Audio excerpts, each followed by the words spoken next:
Hey guys, welcome to HP competitive exams. तो जैसा आपको सबको पता है, डेली हमारी क्लास होती है 8 बजे हिमाचल प्रदेश जीके की। आज भी जो है हम इसमें एचपी जीके डिस्कस करेंगे। जो भी नए बच्चे जुड़ रहे हैं, मैं बता दूं, डेली मैं जो है 8 बजे इस क्लास को लेके आता हूं और इसमें हम सिर्फ और सिर्फ हिमाचल जीके जो है डिस्कस करते हैं।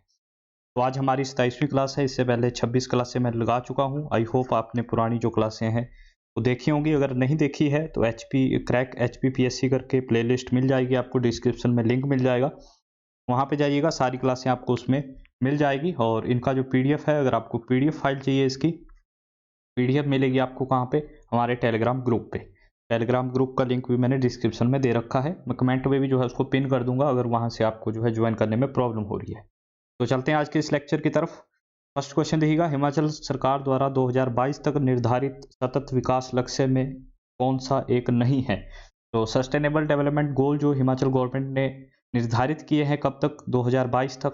5 गोल है रखे हुए 2022 तक, तो उनमें से कौन सा नहीं है? तो 3 जो है ये है। चौथा देखिएगा, पीने का पानी 2000 तक साफ करना, ये जो है हमारे सस्टेनेबल डेवलपमेंट गोल में नहीं आता, यानी ऑप्शन नंबर डी बिल्कुल सही आंसर हो जाए। 5 गोल कौन कौन से हैं? देखिए, पहला है बीपीएल, यानी जो गरीबी रेखा से नीचे की संख्या है उसे 8.1% से घटा के कितना करना? 2% पर लेके आना, 2% कर देना। जो हमारी बीपीएल है, बिलो पॉवर्टी लाइन है, उसकी जो संख्या है अभी 8.1% है, उसे घटाकर करना है 2%। कब तक? 2022 तक। ये 2022 तक है पूरे 5 लक्ष्य से। दूसरा लक्ष्य है शिशु जो दर है वो 35 से घटाकर 20 करना। ठीक है, शिशु की दर थर्ड पे आएगा आपका। 0 से 6 साल तक की श्रेणी की जो बच्चियां हैं, बालिकाएं हैं, उनका जो जेंडर रेशो है वो 906 से लेके 906 से बढ़ाकर कितना करना? 940, 940/1000। ये शिशु बालिकाओं का जो है जेंडर रेशो है अभी 906, इसे बढ़ाकर करना है कितना? 940। कब तक? 2022 तक। 3 तो ये हो गए। तो 2 कौन से बचे? जो 2 है उन्हें भी देख लीजिएगा।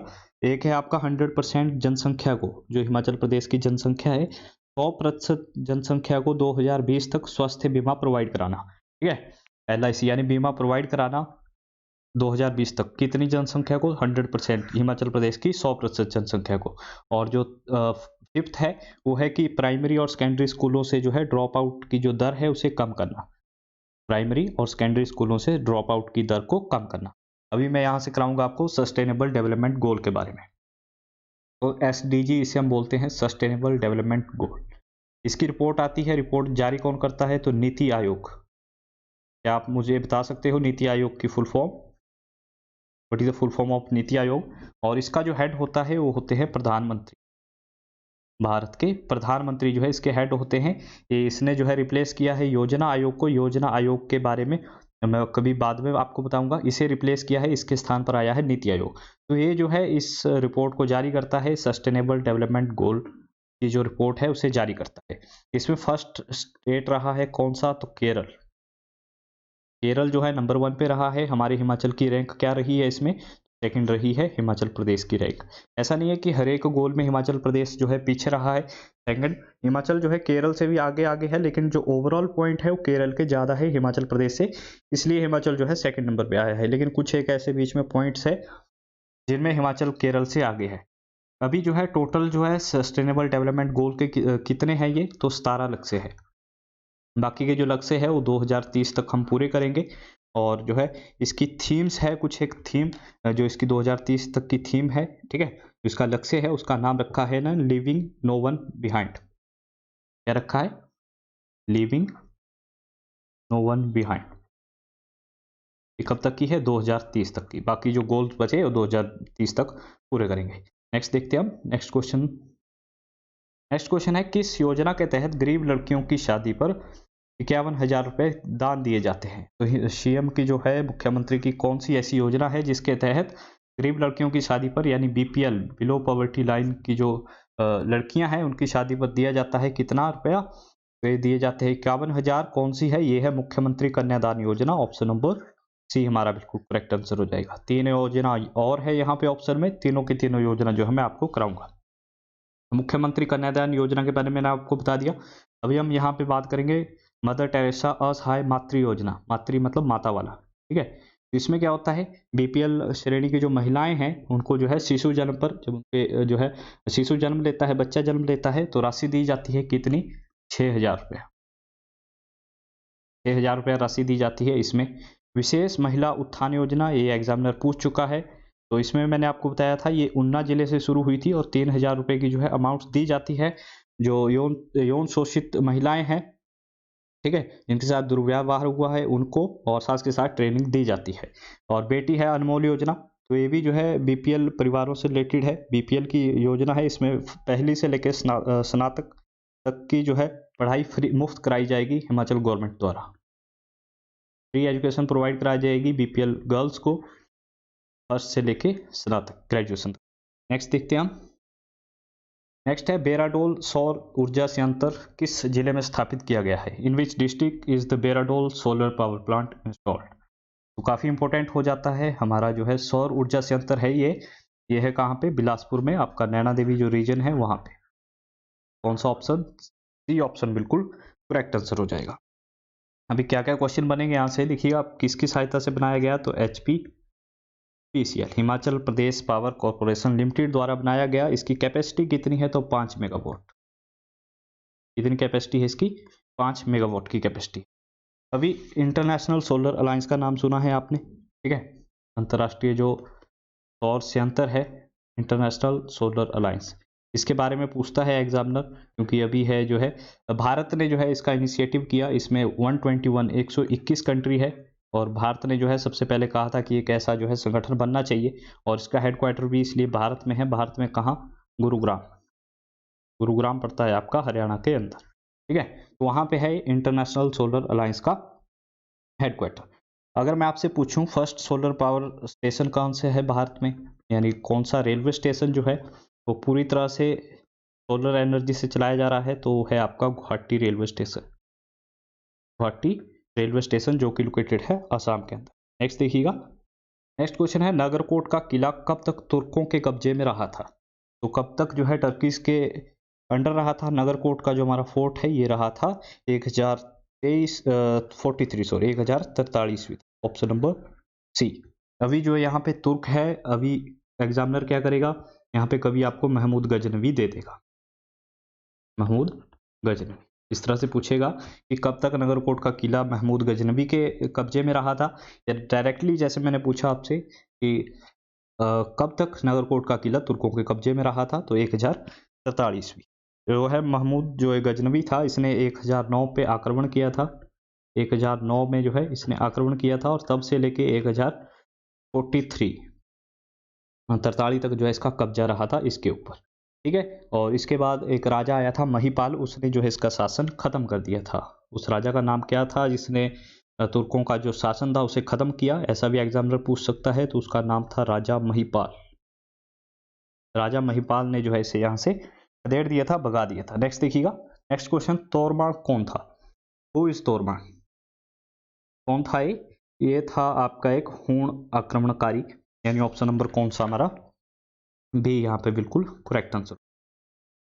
अब हूणों से रिलेटेड भी क्वेश्चन आते हैं एग्जाम में आपके, ठीक है। ये 5वीं शताब्दी का था, और हेड था ये जो हूण आक्रमण हुआ था, तो हूणों का हेड था ये, बेसिकली क्या था, हेड था। जो हूण आक्रमण हुआ था आपका 521 ईस्वी में, उसका हेड था।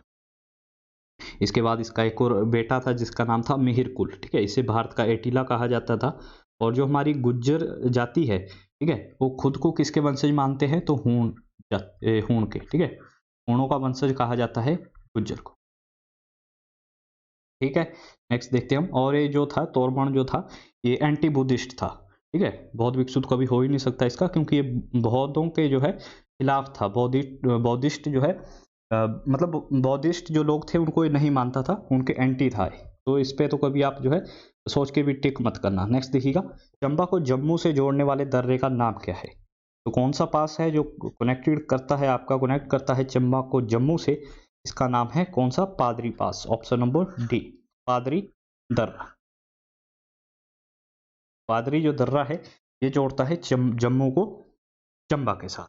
अच्छा, अगर वहीं पे बात करूं यहाँ पे चरांग दर्रे की, लमखाड़ा दर्रे की, तो ये लोकेटेड है किन्नौर, किन्नौर प्लस गढ़वाल, कहाँ पे, किन्नौर को जोड़ता है किसके साथ, गढ़वाल के साथ। बारू जो दर्रा है ये आपका चंबा को ही जोड़ता है कांगड़ा के साथ, चंबा प्लस कांगड़ा। अब जो हमारा ये जम्मू कश्मीर है काफ़ी इंपॉर्टेंट है पॉइंट ऑफ व्यू से, आपके एग्जाम और पॉइंट ऑफ व्यू से काफ़ी दर्रे हैं यहाँ पे। जोजिला पास हो गया आपका, बनिहाल पास हो गया, मरगन पास हो गया, ठीक है। तो जोजिला दर्रा कहाँ पे है, जम्मू कश्मीर में। अगर मैं बात करूँ बनिहाल दर्रा तो वो भी कहाँ पे है, जम्मू कश्मीर के अंदर। नेक्स्ट देखिएगा, नेक्स्ट है महाकाली झील कहाँ स्थित है। तो ऐसा तो आपको पता है चंबा में है, चंबा में कहाँ स्थित है, महाकाली लेक। जो भी नए बच्चे जुड़ रहे हैं मैं बता दूं डेली 8 बजे क्लास होती है हमारी जीके की, इसमें हम एचपी जीके डिस्कस करते हैं। जल्दी जो है सेकंड जो हमारी क्लास है 9 बजे वाली उससे भी शुरू करेंगे, और 5 या 6 अक्टूबर से जो है कंप्यूटर की क्लास भी शुरू की जाएगी। तो इसका आंसर आप जरूर दीजिएगा। महाकाली लेक कहाँ लोकेटेड है, ये है आपकी चुराह में, यानी ऑप्शन नंबर सी बिल्कुल सही आंसर हो जाएगा हमारा। चुराह जो तहसील है उसके अंदर लोकेटेड है। इसके साथ साथ दो और जो है यहाँ की मैं आपको बता दूं, जो आपने पढ़ी होंगी या नहीं पढ़ी होंगी। एक है बैसाखी, एक है बैसाखी, बैसाखी झील, और सेकंड कौन सी है, सेकंड है चामुंडा लेक, चामुंडा झील। ये भी कहाँ पे है, ये लोकेटेड है आपकी चंबा के अंदर, ठीक है। और जो ये काली महाकाली झील है देवी काली को समर्पित है। नेक्स्ट देखिएगा, नेक्स्ट क्वेश्चन देखते हैं हम। मुंडाबाद और चुंडाबाद प्रथा का संबंध किससे है।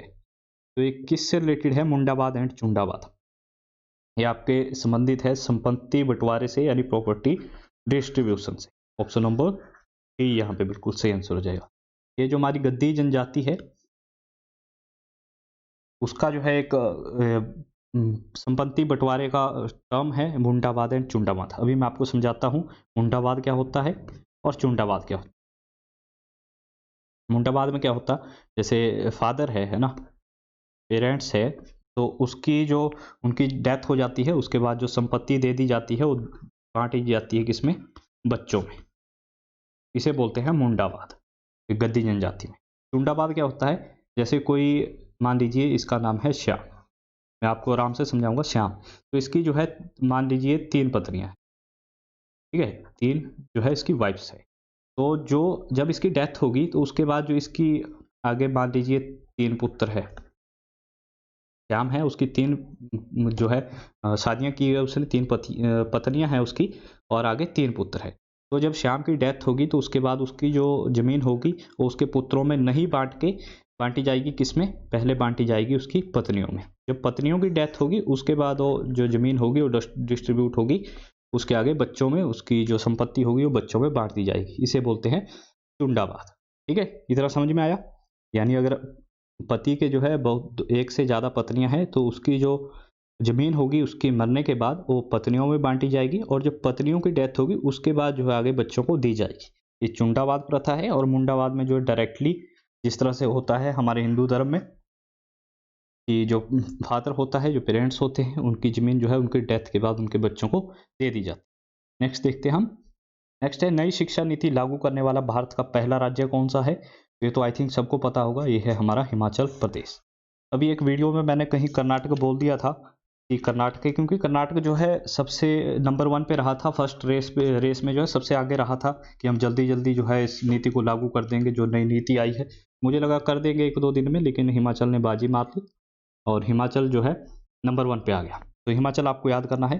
अभी शिक्षा नीति से मैं ऐसे ऐसे क्वेश्चन कराऊंगा आपको जो आपके जो है एग्जाम में डायरेक्टली पूछे जाएंगे, और इसके बाद जो है कुछ भी क्वेश्चन नहीं बनेगा। पहले तो देखिए जो हमारा एचआरडी मिनिस्ट्री थी उसका नाम बदल के कर दिया गया क्या, एजुकेशन मिनिस्ट्री, शिक्षा मंत्रालय, शिक्षा मंत्रालय। शिक्षा मंत्री कौन है, मतलब एचआरडी मिनिस्ट्री के जो मंत्री थे वो कौन है, ये आप मुझे कमेंट करके बताओगे। अभी नीचे जो है कमेंट कीजिएगा। तो देखिए अभी क्वेश्चन पूछेगा एग्जामिनर आपसे कि कौन से नंबर की शिक्षा नीति है, जो 2020 की शिक्षा नीति है कौन से नंबर की है। तो ये है आपकी 3rd नंबर। ये भी याद करना है आपको कौन से नंबर की है, तो 3रे नंबर की शिक्षा नीति है। अच्छा, अगर मैं बात करूं तो इसमें कौन सा एक कोर्स जो है वो खत्म कर दिया गया है, तो एमफिल जो है इसमें खत्म कर दी गई। अभी जो है नेक्स्ट क्वेश्चन बनेगा आपके उसमें कि इस समिति का जो है ड्राफ्ट किसने तैयार किया, इसका मसौदा जो है वो किसने तैयार किया। तो ये काफ़ी इंपॉर्टेंट है, आई थिंक एग्जाम में पूछा भी गया अभी। तो के कस्तूरी रंगन, के कस्तूरी रंगन जो थे, इन्होंने इसका ड्राफ्ट यानी मसौदा तैयार किया कि पूर्व इसरो के हेड है, जो हमारे इसरो है, ठीक है, उसके जो है एक्स हेड हैं ये। और अगर मैं बात करूं कि जीडीपी का कितना खर्च किया जाएगा, अभी जो करंट टाइम में हम जीडीपी है हमारी भारत की, उसका 4.43% जो है शिक्षा पे खर्च करते हैं। अभी जो नई शिक्षा नीति आई, इसके तहत हमने लक्ष्य रखा है 6%, जीडीपी का 6% जो है तो खर्च किया जाएगा शिक्षा के ऊपर, और 5वीं तक जो है लोकल लैंग्वेज को प्रमोट किया जाएगा, ठीक है। तो इतने जो है आपसे यहाँ से क्वेश्चन बनेंगे। अच्छा, पूछेगा कि पहली शिक्षा नीति कब आई, तो 1968, उसके बाद जो है 1986 में आई, और फिर अभी तीसरी आई 2020 में। 1986 के बाद 1992 में जो ऐसे रिवाइज किया गया था, यानी इसमें थोड़े बहुत जो है इसे अमेंड किया गया था, इसमें कुछ एक चीज़ें जोड़ी गई थी। फर्स्ट शिक्षा नीति आई थी आपकी 1968 में, फिर 1986 में, और थर्ड अभी आई 2020 में। नेक्स्ट देखिएगा, नेक्स्ट है शिमला जिले में हर्बल गार्डन कहाँ स्थित है। तो हर्बल गार्डन कहाँ पे लोकेटेड है शिमला के अंदर, तो ये है आपका डुमरेड़ा करके एक जगह है, वहाँ पे ऑप्शन नंबर डी। तो 4 जो हर्बल गार्डन है हिमाचल प्रदेश में, वो 4 कहाँ कहाँ पे है, एक है आपका शिमला के अंदर, एक है बिलासपुर के अंदर, एक है मंडी के अंदर, और एक है हमीरपुर के अंदर। तो शिमला के अंदर कहाँ पे है, शिमला के अंदर है डुमरेड़ा में। अगर मैं बिलासपुर की बात करूँ, बी लिख रहा हूँ मैं बिलासपुर के लिए, उसके बाद मंडी में है, और एक है आपका हमीरपुर में। तो बिलासपुर में कहाँ है, तो बिलासपुर में जंगल जलेरा करके एक जगह है, जंगल करके, ठीक है।